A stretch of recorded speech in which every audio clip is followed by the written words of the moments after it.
Right, I think we're ready to start. So good afternoon. Thanks very much for making the time to join us at our member showcase. This afternoon's session will be led by GroupM. So thank you very much, GroupM, for putting yourselves forward to share your knowledge on data presentations, how to make them more compelling. And I believe we're in for a little bit of a treat today, so it should be a really fun session. So I'm certainly looking forward to it.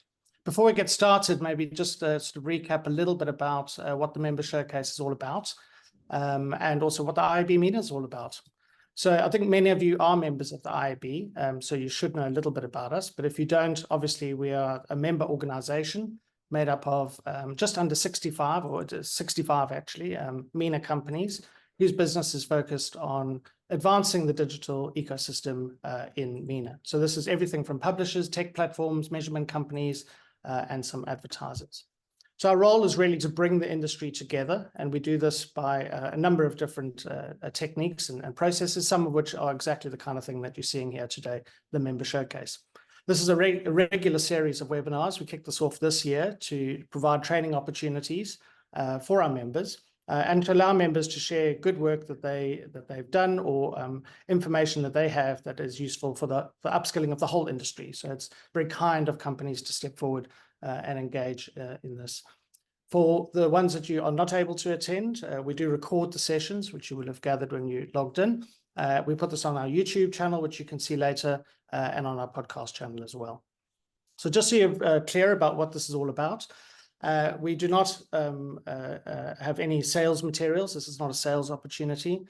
We certainly don't have any negative perspectives or views on any parties within the industry as well. So it's very much not a sales opportunity at all. It's much more about sharing knowledge, future-facing views, proactive ideas, training, excelling at certain things. So like today, we're learning how to excel at making data exciting and interesting.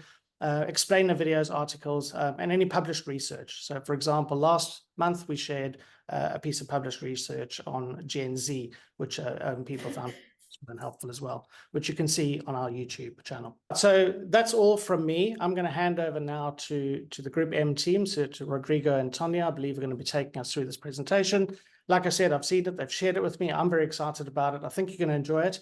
Have a great afternoon, everyone, and thanks for making the effort to join. Okay, am I live? Can people hear me? Yes. Oh. So welcome. We're going to be talking about data. So we understand it's 4 p.m. It's a Wednesday. It's not exactly prime time, but it's going to be like a podcast. You can keep on working, or for those who are working from home, you can keep on pretending you're working. And the idea is that it's going to be really chill. You can kind of do your thing. We're going to be in your mind, telling you ideas.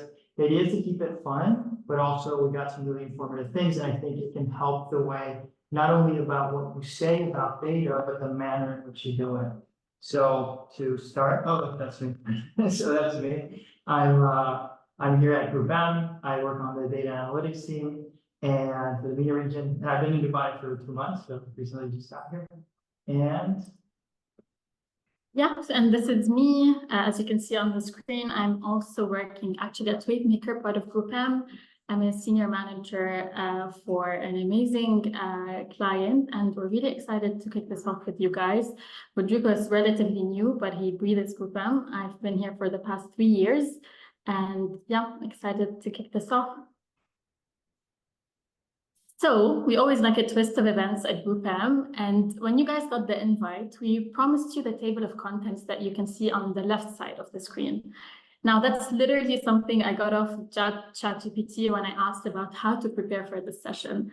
But during the preparation, we identified 3 main components of effective communication, making everyone's life simpler. So we're gonna take you through it, and Rodrigo, over to you. Okay. So yes, that was ChatGPT. And to tell you why we changed it a bit, there's a story about a couple of marketers that go to a bar, and one of the marketers says, I want to get married. So I'm going to ask every girl here to marry him. So he walks around the bar and asks every girl to marry him, and they all say no. So he goes back to the friends and they say, well, maybe if you wear a white shirt, because white will make them think about a wedding, and so maybe be more likely that they convert if you put on white. So he puts on a white shirt, does it again, still no, everyone says no. And then one of the guys says, well, one of the girls looked at your shoes for 3 seconds. So maybe they will be more engaged if you put on flashier shoes. So the guy says, oh, okay. So he puts on the shoes, does it again. Engagement does go up, but still all the girls say no. And so one of the friends says, well, maybe it's the messaging. Maybe if you say please at the end, you'll get a better response. So he does it again, says please, but still the girls say no. And the guy sitting across the bar tells him, hey, bozo, sorry, I don't know what words he's saying or not. Hey, bozo, that's not how you play this game. This isn't how it works. Like the approach is wrong. And so looking at ChatGPT's manner of speaking of data, I was kind of afraid that we'd be like the guys at the bar where you're kind of, like I could tell you, like, don't put a pie chart, put a bar chart. Maybe don't, say this and say this. But do we understand the game that we're in? Or do we understand how data is supposed to be communicated and why it is that we go to data when we tell stories? So what we wanted to do is change it a bit into understanding the game that we play. And in marketing and in advertising, the game that we play is the game of storytelling. We are in the business of storytelling. We are in the business of being great storytellers. If you think of a pitch, right? A pitch is nothing more than a company asking 5, 6 agencies to come up with a story. And the story that they come up with is no different than the story of Lord of the Rings. Like in both agency and Lord of the Rings, there's a presentation of the characters. What is their story? What is their skills? What tools do they have? What strategy are they going to use? What challenges will they overcome? And what rewards will they get at the end? And so when an agency presents a pitch, a story, the company's just saying, okay, yeah, but I don't think you can do that. And then you say, no, here's the story I did when I did do that. And then they're like, oh, okay, yeah, that's right. And at the end of the day, they're going to choose what story is most likely to happen and what story do I believe and want to happen. And that's when they choose it. So we're going to focus on this aspect. And luckily, there's a formula, okay? So the formula of a story, and this is really important, and this changed the way I presented forever, is that S equals Y times M. So there's 2 really important things here. One is Y is you and M is the message. So the 2 important things to understand is one, is that a story is made by you and the message. The other really important thing to understand is the relationship that they have. The relationship that you and the message have to the story is one of multiplication. It's a proportional relationship. See, sometimes we think that we add to the message to deliver a good story, but we multiply. And an example of that is, if you've ever been in a car with a friend, a partner, a boyfriend, girlfriend, whatever, and you're at a point where you just had enough of them, right? Like you're like close to crashing. You cannot deal with this person anymore. And they're telling you something that deep down in your neurons, they're right. But you're like, you're not going to get what you want today. Like, I don't care how much this hurts me or how this is going to affect me in the future. You're not getting it. And so we've all done that where we know they're right, but we're just like, nope, it's not going to work. Because that's why the Y multiplied. See, if Y is 0, no matter how right the message is, 0 times a million is 0, right? And you can have it the other way around too. So for example, I have a friend who likes to say, I told you so a lot. And normally when you say, we see it as an insult to the other person, right? And it makes us elevated because we have the foresight. But I always see it as a flaw. Like, if you told people but they didn't listen to you, is that you don't have the ability to convey a message in the proper way, right? So I've never seen it as an insult, or if it's an insult to both parties. Like, I'm dumb because I didn't know how to talk to you, and you're dumb because you didn't know how to listen to me.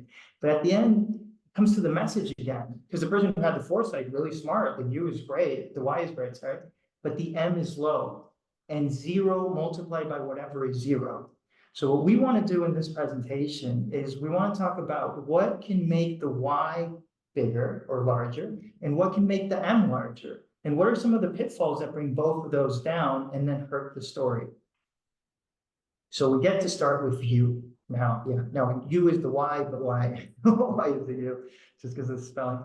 So I want to start off by talking about this really important point, which is we want us to show us you, not your ego.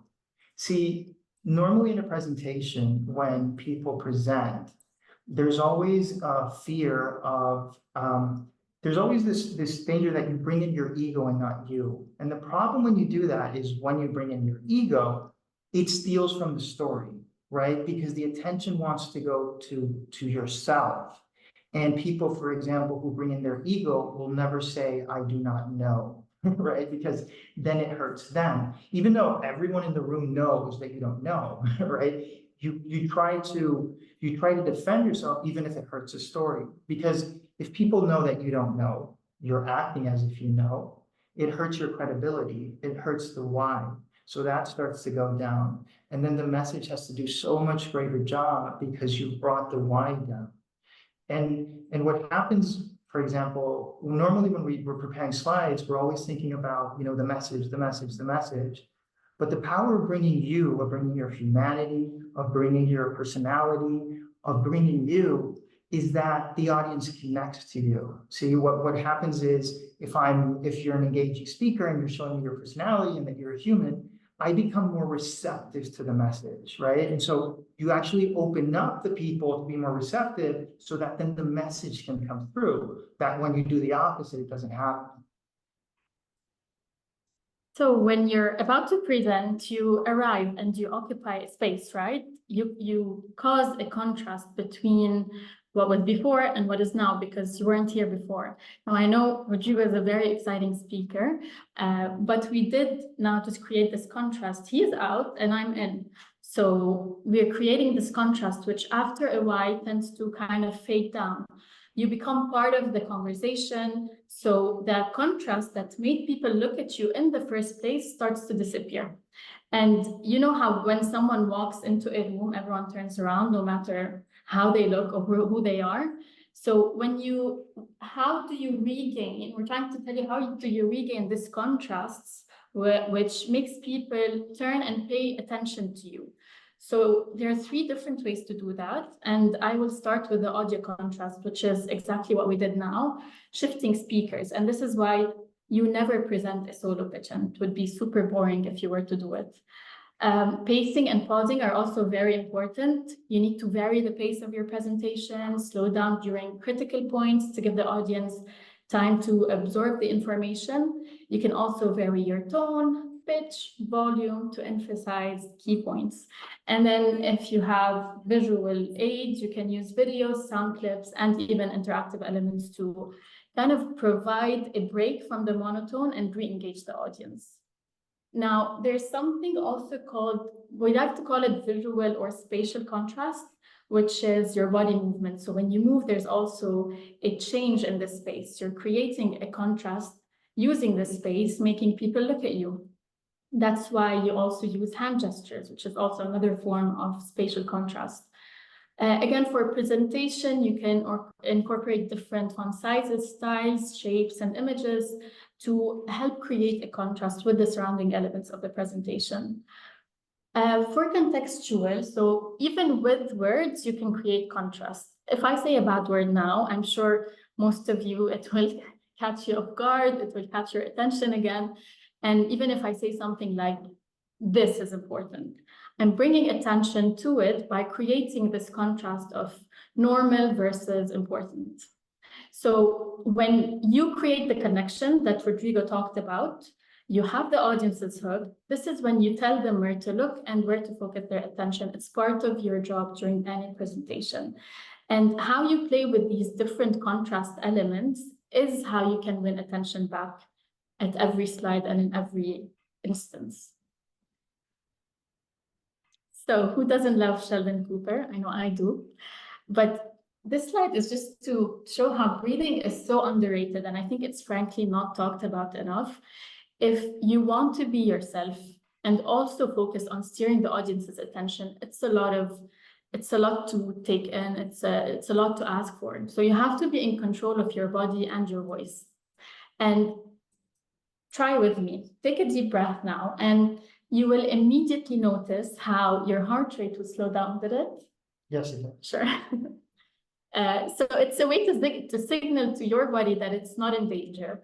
Breathing properly ensures a steady flow of oxygen to your brain, which improves clarity and confidence. And confidence is very key here. So people who are stressed and not in control speak really fast, they ramble on, and that really shows signs of lack of confidence, and you want to make people trust you. So you want to be able to control your volume, your pace, and your movement in order to make the audience trust you. Now, towards the end of the presentation, we will show you how to breathe correctly, because I can guarantee that 80% of us, if not more, and including me, have been doing it wrong all along. Okay. Have you? Yes. Yeah. Now I'll try to breathe better. Okay, so now we get to the message, and this is really, for me, it's really important, but I just don't want to let go of the you, right? Because I think it's really important that when you're building your message, when you're building your presentation, how do I bring me into it, right? How do I bring me into the presentation? And always think about that, like add a part of yourself to the presentation, because then that opens up that connection for the message to come through, right? So I'm going to start with this Aboriginal word, womanjika. And so in Australia, there's this tribe, the Wurundjeri, and whenever they have an important meeting, right, say if they're going to go to war, or if there's going to be a big change for society or for that population or that tribe, they would gather in a place, and the elder would be outside of that place of gathering, and anyone who wanted to come in would be greeted by this word, womanjika. Now, womanjika means welcome, but it has a condition attached. So it means welcome, comma, state your purpose, or why do you want to be in this meeting, right? And so the leader would say womanjika, and the person who was told that would have to reply why they wanted to be here. But if they couldn't say a good enough answer, they weren't allowed in. The philosophy kind of is that if we're going to make an important decision that is going to lead us to somewhere better, we can't have people making decisions who don't know where they want to take us, right? So we can only have leaders who know where they want to lead us. Now, this word is really important when you're building your message, because if you're doing a presentation to a client, if you're talking in a pitch, you have to imagine, like, what if the client were outside of that hall or that room or whatever, and were to tell me womanjika? Like, what am I telling him or her to be allowed into that room? And some of you might say, well, because I need to make money, or because like we've got to onboard another client. Yeah, but that's not going to get me in the room. And so what will I say to be allowed in the room? And that's when you can say, because I want to make I can make your social better, and then bring you, more clients, or I can make you perform much better at a lower cost. Now that's something that he would be interested, or she would be interested in, let you into the room. But this is going to define, so when you find the womanjika, you find your story. You find the message that you have to give. But if you don't, then you just ramble on about God knows what. So when we come to the message, asking this question about the person I'm going to talk to, the client I'm going to talk to, what is the womanjika that's going to get me in the room? And now you have your story. Now you have the message that you have to build. And so then we come into this. It's about being inductive, not deductive, right? So in a presentation, it's not time to play Sherlock Holmes or Scooby-Doo, where you're looking for clues all over, and at the end, oh, we found them, right? Again, going back to womanjika, like if I told you womanjika, and then you were to say, well, Rod, if we invest $35 million, and it's like, what are you talking about? First you tell me what is the result. So if you're inductive, you tell me this is a result, and now I'm going to defend it. Now I'm going to justify it. You don't start by saying, we got to do this and that. And I'm kind of like, where are they going with this? And it happens so much with vendors. Like, I just don't see how. And then at the end, it's like, so that's why you should invest. Invest? Why? Like, and so that's why you always start first. You understand what it is that you want to do, right? And you're allowed into the room. And then with that, that's where you start. So this is the reason why I said I was going to be here. And these are the points that are going to do that. And that's where data comes in, right? So data comes in to support the story that you're building of the reason of why you're there. and then it all flows, right? And so that's why I push a lot this idea of know why you're there, say why you're there, and then build up on it, continue on that. And so when you're telling your story, and this is really about something that happens a lot when we talk about data, I like to call it calibrating equivalencies. So a lot of times when we're told about talking about data, we're told to keep it simple, right? Like keep it simple, don't say big words, don't say big things. And I think that's absolutely right. But I think obviously context plays a role, but I like to think about it like, don't go too simple because it can be dangerous. So I'll give you an example. I was with some friends like some years back, and we were talking about guitars and about playing guitars. And I remember I was saying like, oh, I had a Stratocaster, and someone else said they had a Gibson and a Les Paul, and people were just talking about guitars. And one guy said, yeah, like I remember when I was changing the ropes of the guitar. And everyone just turned and was like, you don't play the guitar, do you? And then he just went, no, I just wanted to be part of the conversation. See, because the words that you use are important. See, if you take it too simple, people might believe that you don't know what you're talking about, right? So you can't go crazy simple. There are words that you have to say because that's the words they use in the field. It'd be like a doctor saying, yeah, the thing that pumps blood. Well, that's called a heart. There's like a word for that, a specific thing. You got to go there. But what I always caution is never go more complex than what the client has. So always stay a step behind the client or whoever you're presenting. Because sometimes we think that because someone has a title, they know what they're talking about. Now, I presented to CMOs, I worked for people, not now, before, that they did not know some of the basics. So you thought, oh, I'm talking to the head of marketing of this big organization.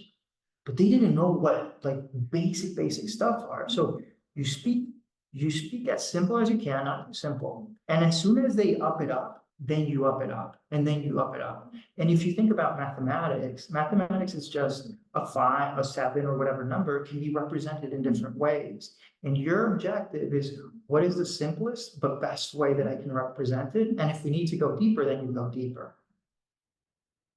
And so this is a point, how are we on time? We're good? Yeah, we're good on Okay, time. cool. Okay, because this one I really love. So what did it say? Your data should evoke questions. Okay. This is a big one. I remember the discussion around this. Yeah, so I think there's a thing that in school, we were told that the value was in the answer, not in the question, right? Questions were just freely given, and all the value was placed on the answer, never on the question. But if you think about an organization, the higher you go up on the hierarchy, the more questions are created. And the lower you go on the hierarchy, the more questions are given. That is to say that CEOs in the C-suite, they generate questions, but they spend a lot of time getting these questions. And as you go down, they're given questions and they have to find answers. And there's a high value in finding questions. And to give you a little historical example, in the 15th century, there was a man called Domenico Navarro. And he was lying on his deathbed. And after 50 years of studying the movement of the stars, he said, I wish my life wasn't wasted in vain. And he had grabbed all this data trying to answer a question, which was, why is the Earth the center of the universe? And he dies, and his student grabs the book and all the data he had, and he used the same data, but he asked a different question. He asked, why is the sun the center of the universe? And that man was called Copernico, and he came up with the heliocentric model. And so you have this thing where you have the same data, but with different questions feeding into that same data and getting different results, right? So we put a lot of value in the answers, and yes, the values are very valuable, but only if the question is the right question, because you can answer the wrong question and it leads you nowhere. What you want to do is, how do I create the right question? And when we give presentations, normally what we think is, how do I tell that person I'm presenting to, I'm going to give them all the answers, right? We never think about, how do I invoke in him or her the right questions? Because what people question is where their attention is at.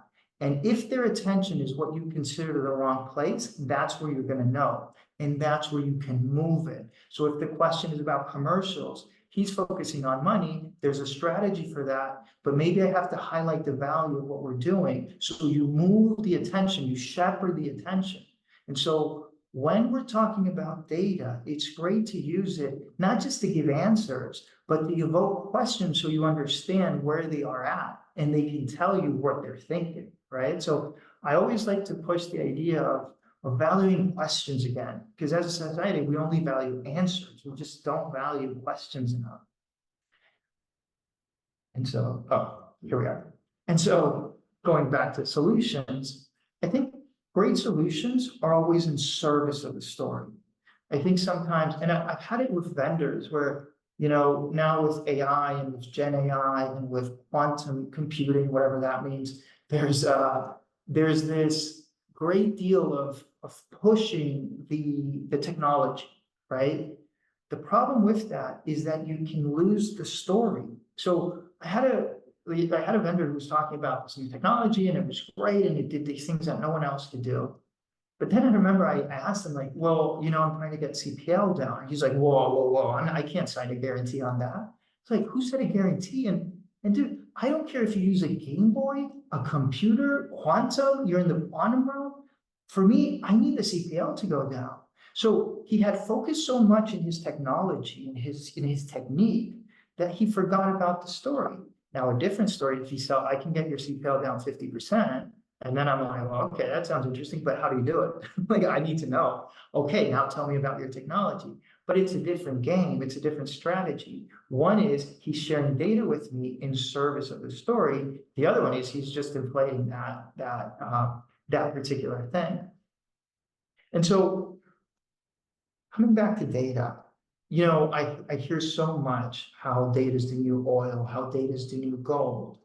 But then how come we just put it in boxes called servers and then we hope to one day use it, and mostly they stay in what we call the data graveyard? I mean, data in itself isn't valuable. Data graveyards become data play yards or data playgrounds when they come to give life to a story. So it is when we come up with a narrative that we go into the data to connect it, to inform, to create a story, to create something, that data lives. But data in and of itself, as numbers, as its own thing, it's nothing more than a data graveyard. Like, it's just a number on a server.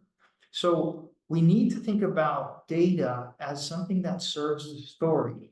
And then it just makes sense because I need a story, I need to build it, I need to know more about certain things. And so then I connect it. And so data is crucial in telling a good story. It's just, you can't do it without it. And so what our presentation has kind of been about is, how do we understand the role that data plays in marketing? And mostly there's one of building stories, even in a report, even in a dashboard. I mean, it's, can it solve a problem? See, because marketers have a problem, which is one of incrementality. How do I increase revenue? How do I increase sales? And so to solve that problem, they need, first of all, they need a solution. So they go to the data, and then the data helps. Because at the end of the day, all of us have to make decisions, and we want to make the decision with the best data that we can find. And so when we're making that decision in our minds, we're building a story. What it is that's going to happen? What is that's going to occur if I do this or if I do that? And then data comes into that. So pushing this idea that use data to tell your story, but don't just go into the data and say, well, okay, do something, dance from the data. No, it's about, I want to tell a story, so I need you. I need the data. How are we done? Yeah, we're good on time. But if you're done with this slide, I'm creating a contrast, by the way, if you guys didn't notice. So the exciting part is coming in, which I think will be good to test everyone's knowledge, see what they got out of this session. So I'm just gonna quickly share my screen. If you need to stop sharing. Sorry. And I want you guys to bring out your phones, please. And basically, we're gonna do a quick Kahoot. I don't know if you've heard about Kahoot, but it's something we use very regularly at GroupM. It's a very exciting way to learn things and to entertain big groups. Let me just share. So some of the house rules that you need to know about. Number one is you have to answer the correct answer, obviously. When you answer correctly, you have to also be mindful of the time. So the score really depends on how quickly you answer as well, not just the fact that you answered correctly. Number two is we have some questions or slides that are not really a test. They're just like a poll quiz to test or check your knowledge on a few things. And at the end of the quiz, there's going to be a scoreboard. We don't have any award, or do we? No. Did you bring them anything with you? If Maybe. you come, you can get a water. But you win the kind of exposure and the satisfaction that you learned something new today. So please scan the QR code on the screen. If you're having any problem, let us know. Thanks, Bo. We appreciate you. And yeah, we're gonna give it a couple of minutes before we start. So we have 66 people on the call. I'm hoping to see 66 names. Yes. If you have children, get them on this too, please. We need we need high engagement. And after the session, we're gonna do Q&A, so we'll leave a few minutes for questions. But yeah, looking forward to seeing more names. I'm gonna give it one more minute.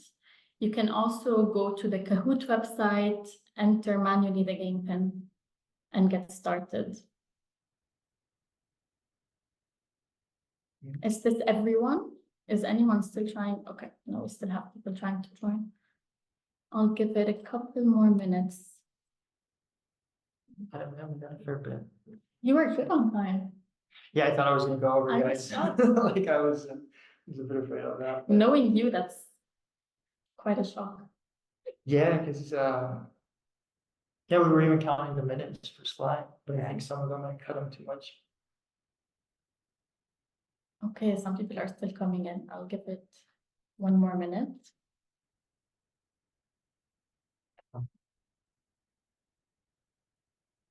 Okay, we're starting. If anyone still wants to join, nope.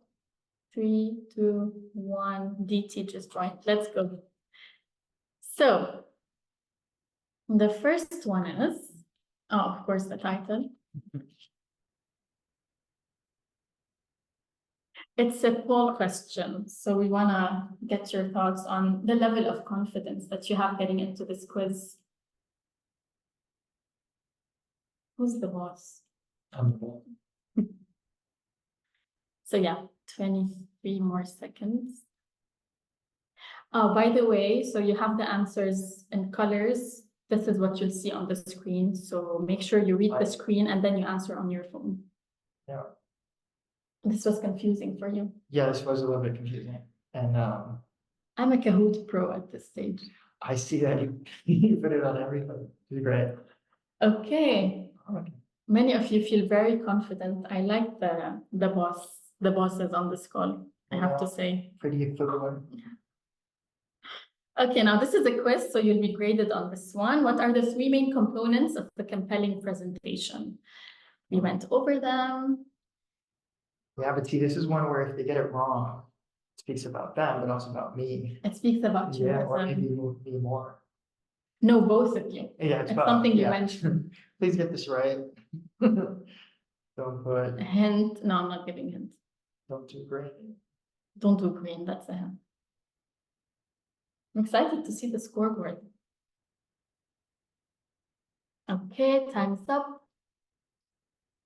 So yes, Oh. the correct answer is the story, you, and your message. And there's the formula. Oh my God, yeah.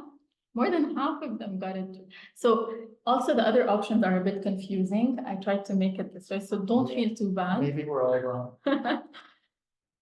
The scoreboard is Prue. Well done, Prue. But Prue. Sarah, I think from Wavemaker, she's based in Lebanon. Well done. I hope the connection is helping you out, guys. Sarah, I'm your fan. So true or false, your success depends as much on your message as it does on you.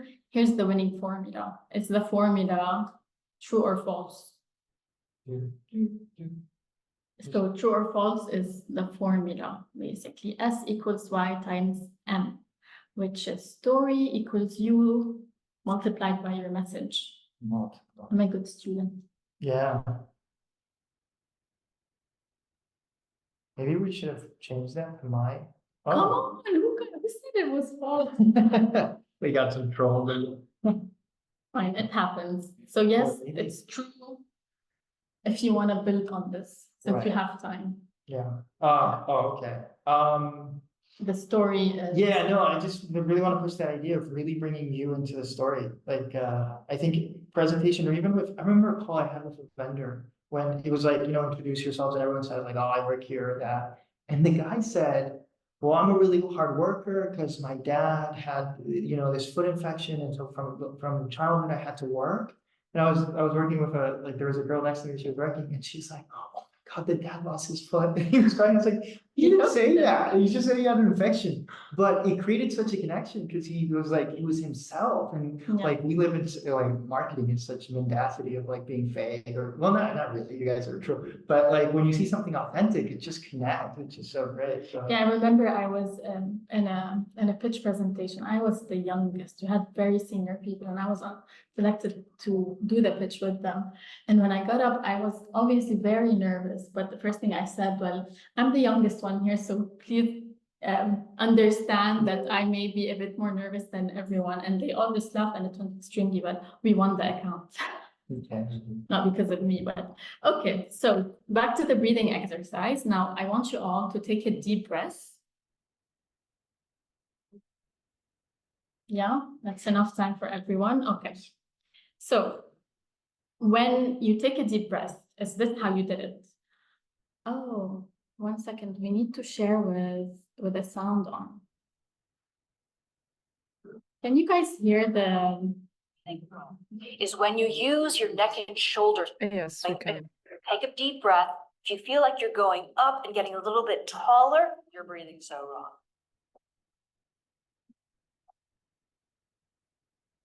Breathing wrong is when you use your neck and shoulders to pick up your thoracic cavity. So do this now. Take a deep breath and watch. If you feel like you're going up and getting a little bit taller, and then you come down and settle down on your exhale, that's actually a dysfunctional.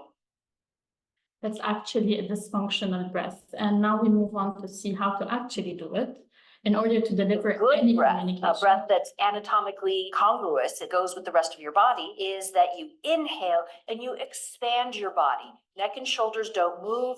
You expand all the way around, 360 degrees. You come forwards a little bit, your sides open up, and even your back opens up. And if you want to see what this looks like, look at your dog, your cat, your fish, any animal on the planet except for us, and you'll see them breathe perfectly, 360 degrees all the way around, expanding on the inhale and contracting, wringing out, getting narrower on the exhale. No neck and shoulder. Yeah, and so that, like, well, there's two things. The lady said it really well, but I think she said it wrong. If you look at babies breathe, their bellies just go, and if you forcefully push your shoulders down, naturally, like you'll get more movement in your belly. Now, the reason why we talk about breathing is most of the time when you're getting really nervous, you're starting to get more stress. Your body's producing stress because your body thinks it's in danger. And we get it a lot when we're about to present or we're about to go on stage. This changed everything for me. So I would get stressed. And even your body starts getting stiff because your body thinks you're actually in danger. So you start, and your breathing becomes more shallow. And so you start getting more CO2. There's not enough oxygen going in. You get stiff, stiff, stiff. So what you do is you start taking these deep, very deep breaths. The CO2 goes out, the oxygen comes in, your body starts relaxing just naturally, and you're almost telling the danger. I mean, we might screw up the presentation or whatever, but we're not in danger. And then the body starts relaxing and you become less stiff. And this is true of dancing, of fighting, of so many things where if you just breathe before a presentation when you're feeling that stress, that very deep breath. Now, don't be weird about it. Don't be like just slow breathing. It tells your body you're okay, and then you do better. You get that confidence. You're calmer. You're not running. You're not like in this very like going nowhere. So yeah, this is like really, really important. And people can tell when you're out of breath, when you're rushing to say Yeah. something. It's very clear in presenting. So that this next question is a quiz. What does Wamjika. Womanjika mean? Oh, you said it like that. Womanjika. It's a tricky one. Just bringing it down the volume. This is a tricky one. And fun fact, Rodrigo has an NGO called Womanjika. Oh yeah, look me up on Instagram. Wamjika. Okay, so Wow. most of you, they Blue, you guys are discover deaf. your purpose. I mean, you gotta discover it to Yeah. be able to tell the guy. but it's Exactly. like, welcome. It's a confusing, I'm good at doing these quizzes. Yeah, you kind of want to. Yeah, it can be a bit confusing, but it is welcome. What is your purpose? So it's a question actually. Scoreboard. Prue is still on Prue, top. you're my Well hero. done, but Sarah's gonna behind, mail right you this. behind. Okay, and this is how it's broken down. Yeah, exactly. So it's warm is the welcome. G is what is your, and then ka or ka is purpose. So but they use it as saying welcome, right? Like you normally use it like, hey, welcome. They would say, What's your name? yeah. Usually. But you have to, it's just but it's really cool because it's like, so for example, in English, when you say, how are you? You never say, the only answer you can give is good. If you say bad, it's kind of weird. So like if you're, hey, how you doing? I'm doing really bad. Like, Do you want to know the truth? Or like the French, right? They say ça va and they ça va, like it's just canceled out. But this is actually a question of like, why do you want to come to everyone to know why everyone's there? I really like this. Yeah, me too. So I had an encounter with someone 5 years ago, and it was at a bar. We were having a shallow conversation, but then it started as like interesting, like any guy would pick up on you at a bar, not you, but bigger. And then before he asked what my name is, he was like, "What is your goal?" Because we went into the I'm like, "Oh, this guy's interesting." So yeah. What is your 5-year plan?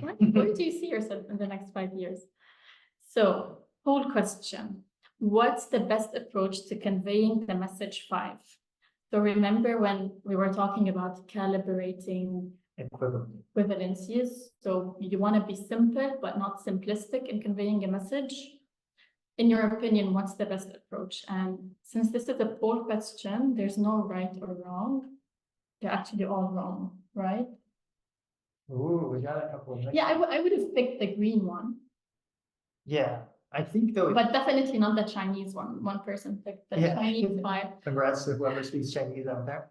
But it's a complex one because like if you were to put 5 dots in a presentation, people wouldn't understand it. Now, the way it's configured, it looks like a dice, so people could say, okay, it's fine. But this also can mean like get away from me, you know, like if I were to do this.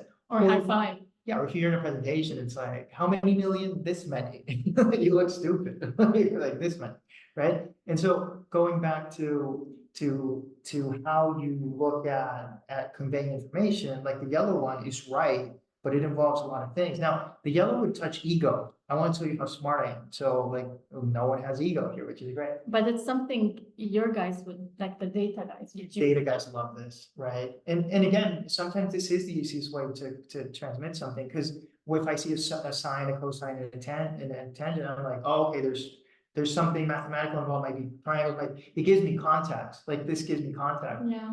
The dice might give me context in terms of like there's a game being played, or this, I don't know. Like I know 5 in certain things, like if I'm like this many, like you know, but they all serve a function. And I think the answer to this is context. Yeah, and someone mentioned something about the use of emojis. Hamad, I think, yeah, it's super. I use a lot of emojis. I'm guilty of that too. So this is a quiz question. Remember when we said be inductive and not deductive? What exactly does the term inductive mean? And I gave you a minute to go through the definitions for this one. I can, oh no, I'm not gonna say them out loud. They're probably reading them. So we'll give them time.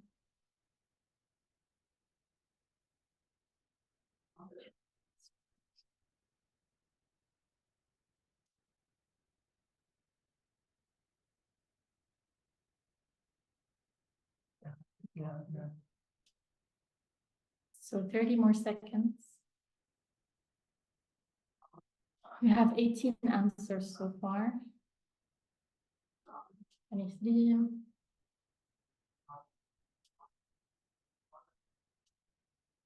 Yeah, I think most people will get it right. But it's not so. It's not so straightforward because I picked difficult ones. Yeah, hard. And they all have to do with narration. Oh my God. So it's completely the opposite of what most of you got. So the first one is a style of communication where the speaker lists all the details first and concludes. This is what deductive means, Yeah. right? Inductive is when you start with the conclusion. Yes. You can go ahead. Okay. Because you explained this section. Yeah, so they're similar. I think in science, normally we look at nature and then we try to figure things out, like why, why does this happen? Why is the sky blue, or why is this? And so I think that's why there's a confusion, because you might start with a hypothesis and go down, but it's really about stating the conclusion first, and then how do I back this up? Now, they're similar, but it starts more from the specific and gets general, and sometimes it goes from the general. Yeah, but it's usually general to specific. So yeah, only one person got this right. And this is the last slide. So what is the one thing you have learned during this session? We'd love to hear your thoughts. So whatever you type will be on the screen, just Yeah, whatever you type will be on the keep it screen. PG. PG 12. Yeah, PG 12. Well, 13. We only have one answer. What did you learn from this session, from preparing this session? From preparing the power of Kahoot. Right? We're bringing interact. That was actually pretty interesting, because some of these things, like, you have them, but when you have to present them or think them out, you're like, oh. So the one thing I learned is your technique of preparing a presentation. So what Rodrigo does is he opens an Excel sheet. On every line, there's a main point. So main point that he's trying to make. If he can't answer the so what, then he doesn't add a slide about this main point. So he's always like, so what? What's another message I'm trying to convey about this main point? So breathe better, communicate better. Women Jika, they got it. Welcome Jika. I like that one. Good one. How to breathe correctly, how to breathe, be personalized, nice interaction. Someone got the formula right. Excellent. Thank you guys so much. And I want you please to share your screen again on the last slide. So if you have any questions, no, this one. Yeah, we're here to answer them. We have 5 more minutes for Q&A. Oh, handles time. Yeah, Ian, how are we on time? Yeah, I think we've got a couple of minutes. Few questions. There were a couple in the chat that you might want to refer back to. So Hamid asked, do you have certain recommendations for tools that can help with visualizing data in more interesting, better ways, aside from the usual charts? Yeah, I think so. Yes, there's a lot of things you can do, but again, I think sometimes I would only go there once you have everything else correct, right? And then charts are another form of equivalency, where I can represent, a number in a way that's easier to digest, right? But if you don't get the story right, or why you're putting it, then you go into a very artsy mode where you see beautiful presentations, you see things that have, but the story isn't there, or it's too much effort into something that isn't the focus of it. So obviously, when you personalize a slide, you're also communicating like, look, I can do this, and I can make it beautiful, and I pay attention to details and so on. But if it's literally like what tools you can use for reporting or for things like that, there's one amazing one called Flourish that I'm in love with. You can do some amazing stuff. Obviously, like your Power BIs, your Tableaus, your Looker Studio, formerly Looker Studio, you can do great slides there. But really always push the idea of like, if I had no colors, if it was black and white, if I could only put a message and some numbers, could I sell this? And then obviously, like, I think I can make it more appealing by adding colors and charts and that, then we do that, right? And so I would look at it like that.